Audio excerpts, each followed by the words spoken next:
Selamat datang di Polda Kalimantan Timur. Saya Birda Syafira yang bertugas memandu Anda dalam perjalanan virtual kali ini. Kami akan menyajikan kilas balik perjalanan selama 1 tahun terakhir, menampilkan dedikasi dan kerja keras kami dalam melindungi, mengayomi, dan melayani masyarakat. Selain itu, kami juga akan menunjukkan berbagai upaya humanis, langkah pencegahan, serta tindakan hukum yang telah dilakukan dalam menangani sejumlah aksi kriminalitas. Dalam kaleidoskop ini, mari kita saksikan kembali momen-momen penting yang mewarnai perjalanan Polda Kalimantan Timur dalam memberikan pelayanan terbaik bagi seluruh masyarakat. Sebagai salah satu pilar utama pembangunan, tanggung jawab pemeliharaan kondusivitas dijawab oleh Polri. Di Polda Kalimantan Timur, setiap program dan kinerja yang dijalankan harus tepat sasaran. Selama tahun ini, jajaran Polda Kalimantan Timur fokus pada sejumlah sosialisasi, pengungkapan kasus, serta aktivitas yang berkaitan dengan kepedulian terhadap sesama. Di awal tahun, Polda Kalimantan Timur memulai langkah dengan visi dan misi yang segar. Di bawah Komando Irjen Pol Terandes Nanang Afianto MSI, Polda Kaltim menggelar berbagai agenda yang bertujuan untuk mensinergikan Polri dengan mitra kerja, mendekatkan aparat kepada masyarakat, berbagi kepada sesama, serta mempererat tali silaturahmi di antara seluruh personelnya.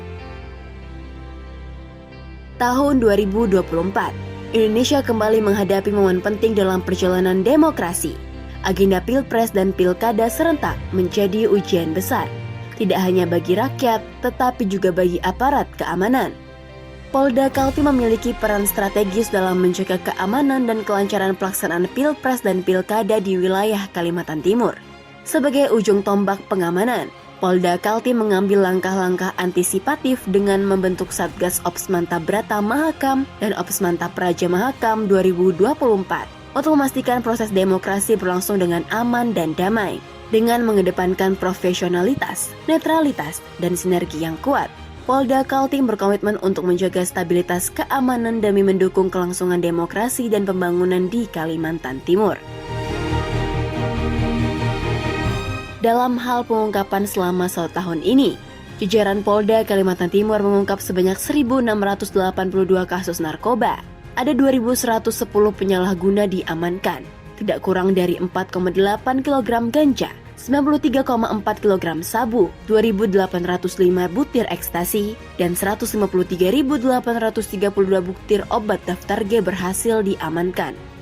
Jika seluruh barang bukti dikonversikan dalam angka itu, berarti Polda Kalimantan Timur turut andil menyelamatkan lebih dari jutaan jiwa khususnya generasi muda. Salah satu kasus yang menonjol adalah pengungkapan jaringan narkoba internasional dengan 3 orang tersangka, yaitu Muhammad Yansir, Mosyafiq, dan Paulin. Dari penangkapan tersebut, berhasil disita barang bukti sabu seberat 31,9 kg, serta uang tunai sebesar 1 miliar 46 juta rupiah.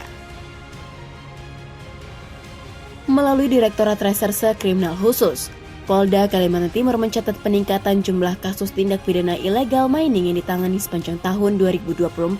Pada tahun 2023, terdapat 47 kasus yang tercatat. Sementara pada tahun 2024, jumlah tersebut meningkat menjadi 61 kasus. Dari 47 kasus pada tahun 2023, sebanyak 30 kasus berhasil diselesaikan dengan tingkat penyelesaian 63,8%.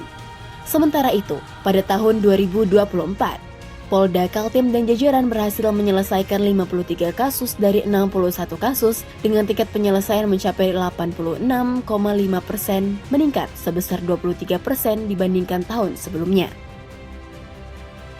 Selain penegakan hukum di sektor sumber daya alam, Polda Kaltim dan jajaran berhasil mengungkap sebanyak 28 kasus tindak pidana perdagangan orang, dengan total tersangka 36 orang. Dalam penangkapan ini, sebanyak 30 orang berhasil diselamatkan, yang terdiri dari 27 anak-anak dan 3 perempuan dewasa. Capaian ini menempatkan Polda Kaltim di peringkat kedua secara nasional dalam pengungkapan TPPO.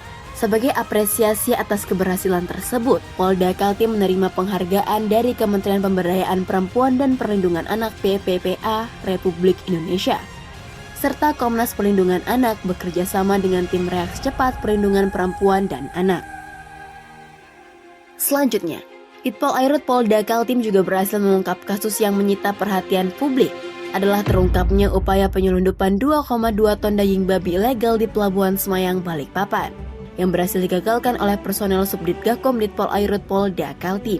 Pengungkapan ini menarik perhatian karena peredaran daging tanpa sertifikat kesehatan sangat beresiko bagi kesehatan masyarakat dan lingkungan, khususnya dalam mencegah peredaran produk hewan yang tidak memenuhi standar kesehatan. Melalui Direktorat Lalu Lintas, Polda Kalimantan Timur mencatat penurunan jumlah kecelakaan lalu lintas.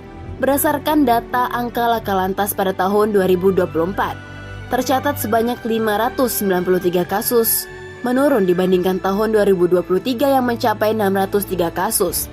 Sepanjang tahun 2024, korban kecelakaan meliputi 207 orang meninggal dunia, 413 orang mengalami luka berat, dan 347 orang mengalami luka ringan.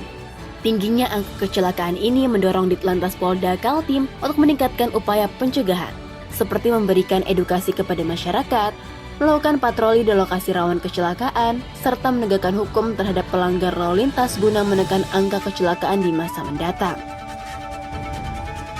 Dalam rangka menindaklanjuti arahan Kapolri untuk mendukung program Asta Cita, Polda Kalimantan Timur berperan aktif dalam mewujudkan swasembada pangan dengan meluncurkan gugus tugas Polri di Makosat Brimob Polda Kaltim kilometer 13 Balikpapan.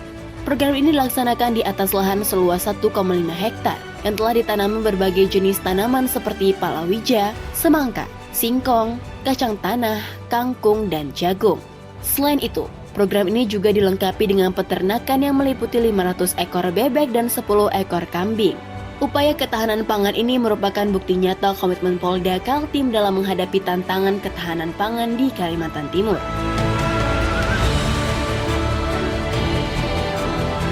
Selain itu, Polda Kalimantan Timur juga telah menggelar pembagian makan siang bergizi kepada siswa-siswi untuk mendukung pertumbuhan anak yang sehat dan berprestasi, serta mengurangi angka stunting di Kalimantan Timur. Hal ini merupakan wujud komitmen Polri untuk terus memberikan manfaat nyata dalam mewujudkan generasi muda penerus bangsa yang berkualitas. Pada penghujung tahun 2024, perayaan Natal dan Tahun Baru menjadi tantangan bagi Polda Kalimantan Timur dalam menjaga keamanan dan ketertiban masyarakat. Untuk mengantisipasi potensi gangguan, Polda Kaltim membentuk Satgas Bersandi Operasi Lilin Mahakam 2024 yang berfokus pada upaya pencegahan dini guna menjaga situasi tetap kondusif. Sebagai langkah strategis, personel disebar ke wilayah-wilayah rawan serta posko terpadu didirikan untuk memastikan perayaan berlangsung dengan aman dan lancar. Sebesar apapun upaya yang dilakukan oleh Polri, keberhasilan tidak akan tercapai tanpa dukungan dan kerjasama dari semua pihak. Setiap langkah dan kerja keras yang dijalankan selalu melibatkan banyak elemen. Bersama TNI, Forkopimda, pemuka agama serta tokoh dan seluruh lapisan masyarakat, kita semua berperan aktif dalam pengabdian untuk membangun bangsa dan negara ini. Di akhir perjalanan ini, kami mengucapkan terima kasih kepada setiap anggota Polda Kalimantan Timur beserta jajaran yang telah bekerja tanpa lelah, serta kepada masyarakat yang terus mendukung kami. Demikianlah kaleidoskop 1 tahun Polda Kalimantan Timur, sebuah perjalanan penuh warna dan makna, serta sebuah janji untuk terus melangkah bersama menuju masa depan yang lebih baik.